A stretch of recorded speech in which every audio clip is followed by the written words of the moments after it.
So our next speaker is Professor Andrew Briggs from Oxford University, UK, fellow of St Anne's College, working in nanomaterials.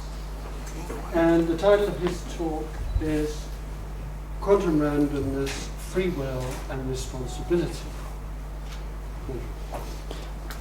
Thank you very, very much for inviting me to this meeting. I feel less well qualified than anyone else here to participate, but maybe sometimes a small boy can say the emperor has no clothes when other people hadn't noticed or haven't got the courage. When I was a small boy, aged about 10, we used to go on holiday each year to Norfolk, and I remember walking up and down the cliffs of Norfolk thinking about the Christian faith and worried about determinism and free will and how you could possibly overcome that obstacle to faith. So I must have been a very precocious small boy, and I'm not sure that I now understand it any better, but I think at least I'm confused at a deeper level.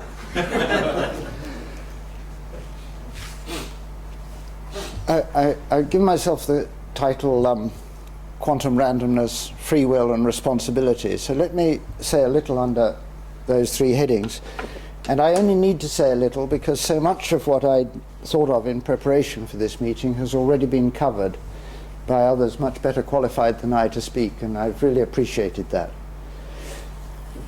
If you think of living systems, which is I suppose what we're talking about when we're talking about free will, you can show that there are some benefits of randomness in living systems. You can set up some rather simple game theory scenarios whereby, for example, two males are fighting for territory or for a female, and each of them has to decide whether to stick it out and fight or whether to run away and fight another day. And you can rather easily set up scenarios in which there's a big advantage in the opponent not being able to predict your behavior. So randomness there will have an advantage in that kind of game. And you can do experiments with animals that might actually get involved in those kind of scenarios to show that they can indeed produce random behavior. Turns out that humans are not terribly good at it. So if you ask humans to give you a random sequence of heads and tails, most people will alternate between heads and tails more than they should do if they were really trying to produce a random sequence. But you can train them, and people can get better at it with learning to produce something that's closer to truly random. Now, can we observe the sort of quantum randomness that's been discussed already much today and will be discussed some more? Well, we had your lovely Geiger counter, thank you very much, and you've got their randomness, and you've got something that on the face of it we would have to describe as a series of observations, a series of clicks. And you can ask, can we find that kind of quantum randomness in living systems? And I suppose I'm talking here about quantum phenomena in which you really have got superposition and possibly even entanglement, because in a sort of general sense everything is quantum mechanics. But I'm being more specific than that. And there's quite a lot of work now, both experimental and theoretical, by very distinguished people, looking for evidence of quantum superposition, evidence of quantum entanglement in phenomena, for example, such as photosynthesis. And it would be great if they can find it in an unequivocal way, firstly because it would help us to understand something as important as photosynthesis better than we do at the moment, and second because in looking for light harvesting technologies, if there's a trick that nature's found that we're missing out on, that would sure as anything be good to know about. Let me describe to you a study where I think there is indirect evidence, not yet direct, but indirect evidence that there may indeed be quantum superposition states in a biological system. After all, if you were trying to do experiments on entanglement, you would start with nice clean optics, or you'd do it down a cryostat. You wouldn't start off by trying to demonstrate it in warm squishy stuff like we have in our brains. But here is an example where it looks as if quantum superposition may have been found in a living system. This is a European robin. And the European robins, like many birds, can navigate over large distances.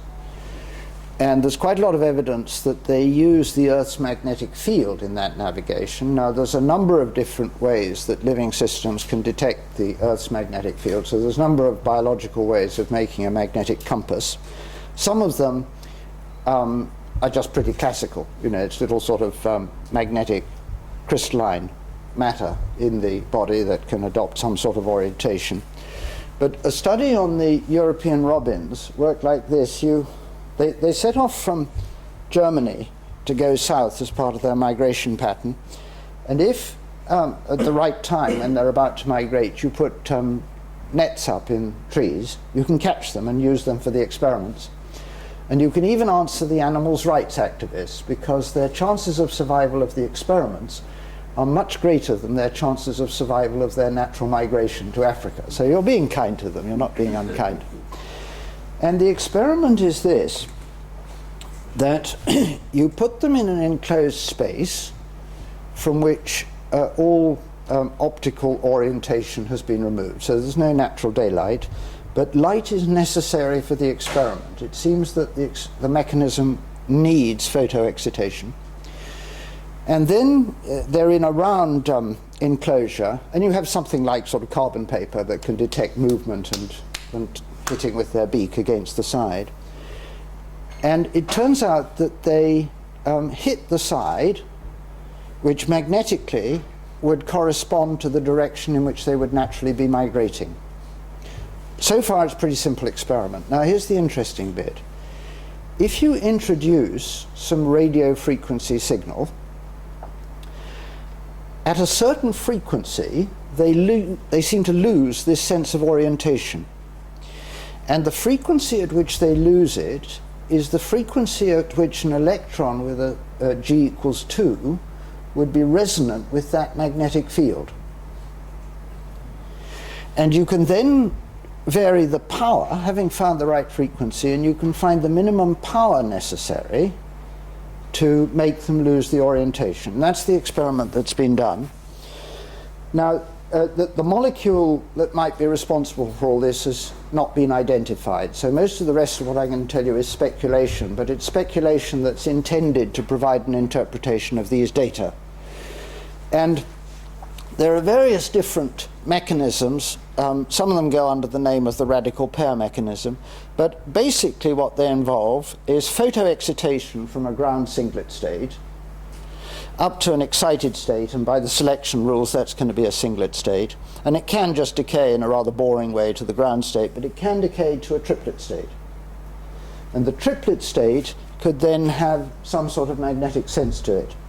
The other component that you need is you need an anisotropic hyperfine interaction. And if you have those, then you can imagine various ways in which the body could detect what's going on. It could be through a chemical reaction, which goes at different rates according to whether it's a singlet or a triplet, or it could be through a charge separation, which again depends on whether it's a singlet or a triplet state. But whichever it is, this sort of mechanism could account for the experimental observations that I told you about. And now the next step is rather remarkable, which is that you can take this threshold for the effect to occur as the power is reduced. And within the sort of technical jargon of this, the B1 field for the magnetic resonance experiment needs to be more than about 150 nanotesla. Actually, some experiments bring that down to about 15 nanotesla, but let's take 150. From that, you can rather quickly deduce, using the sort of calculations that are illustrated in that graph, the coherence time of these electron triplet states. that you require. And the coherence time is astonishingly long. It turns out to be about 100 microseconds if you follow the calculation through.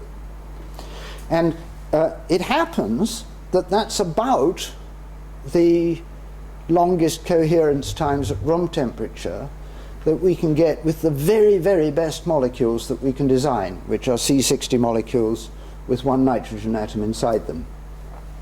Well, you can then interpret that whichever way you like. You can say, isn't that rather astonishing that a natural bit of warm, squishy stuff should be as good as the best synthetic molecule we can come up with? Or you could have the opposite interpretation and say, well, evolution's been at it for quite a long time, so maybe they have come up with the best system. I don't want to press this further because any further interpretation, and already some of what I've told you, is speculative.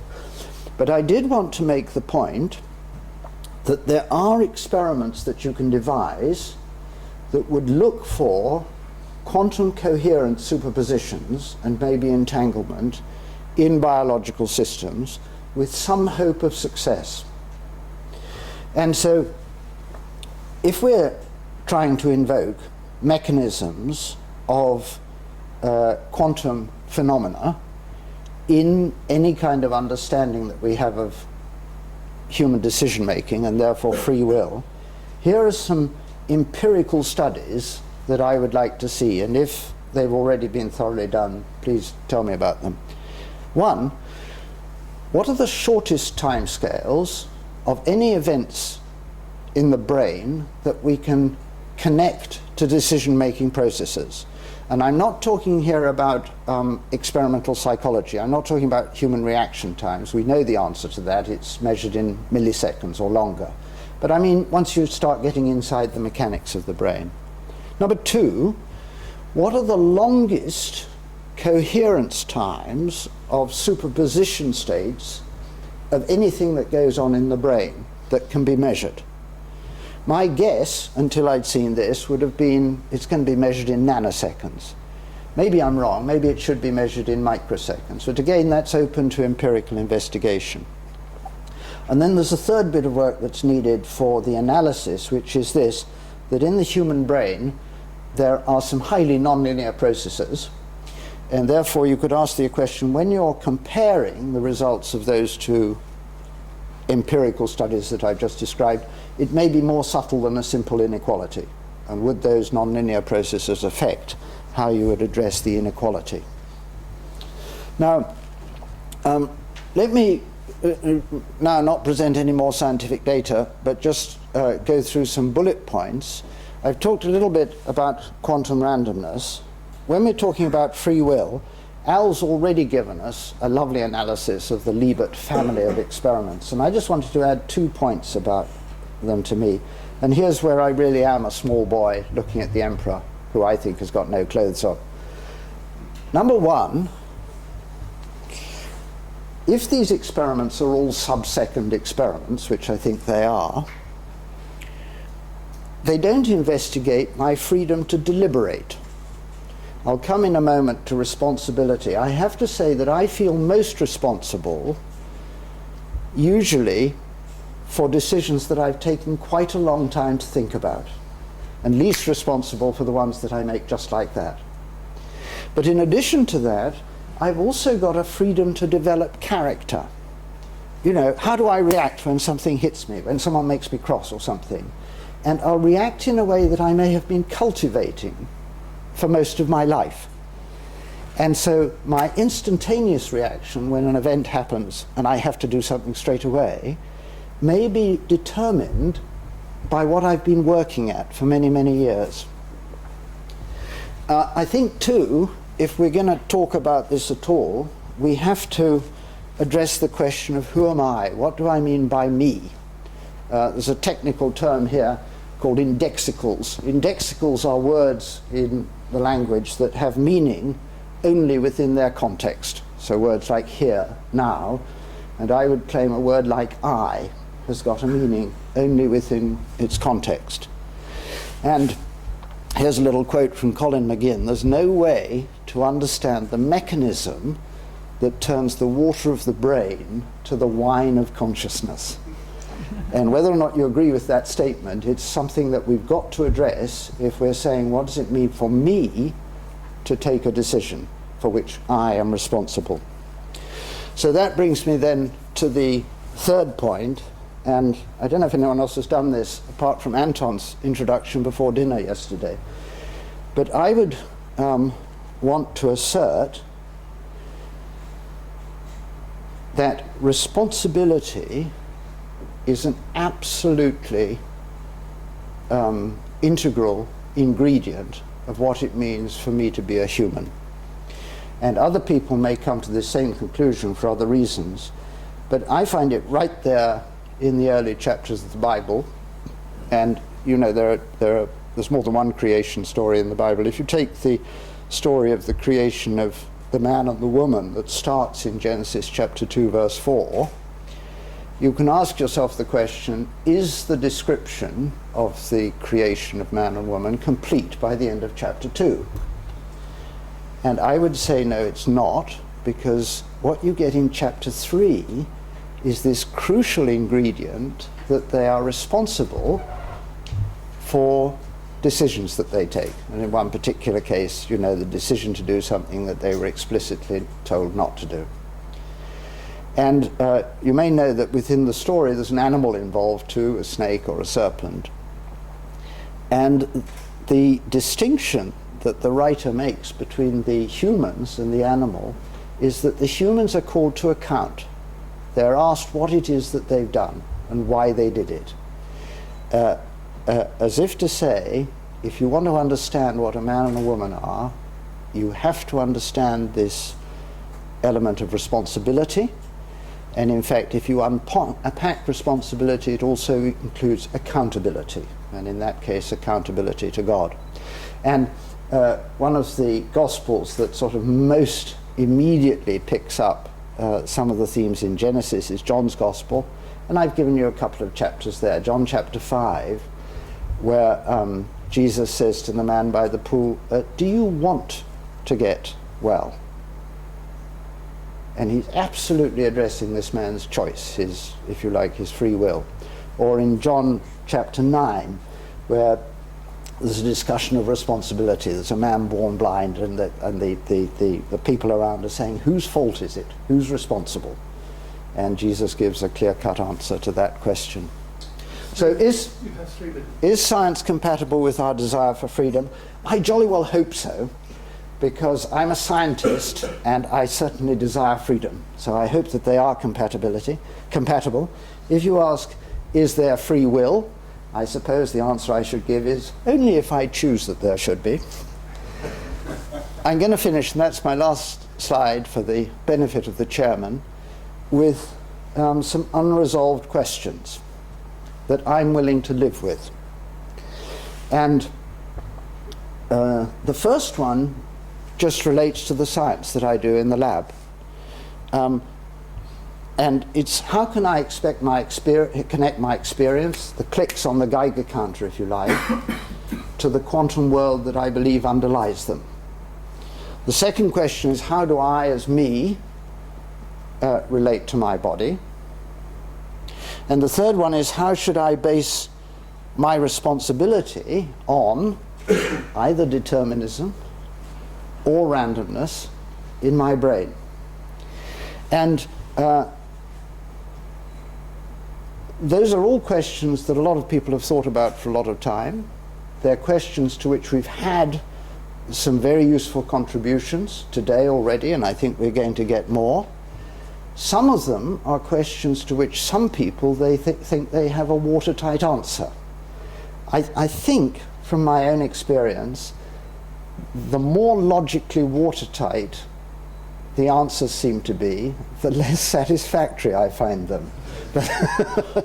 That may just be me, but I'm willing to live with them. I don't want to run away from them, because I think they're real questions and I want to carry on thinking about them.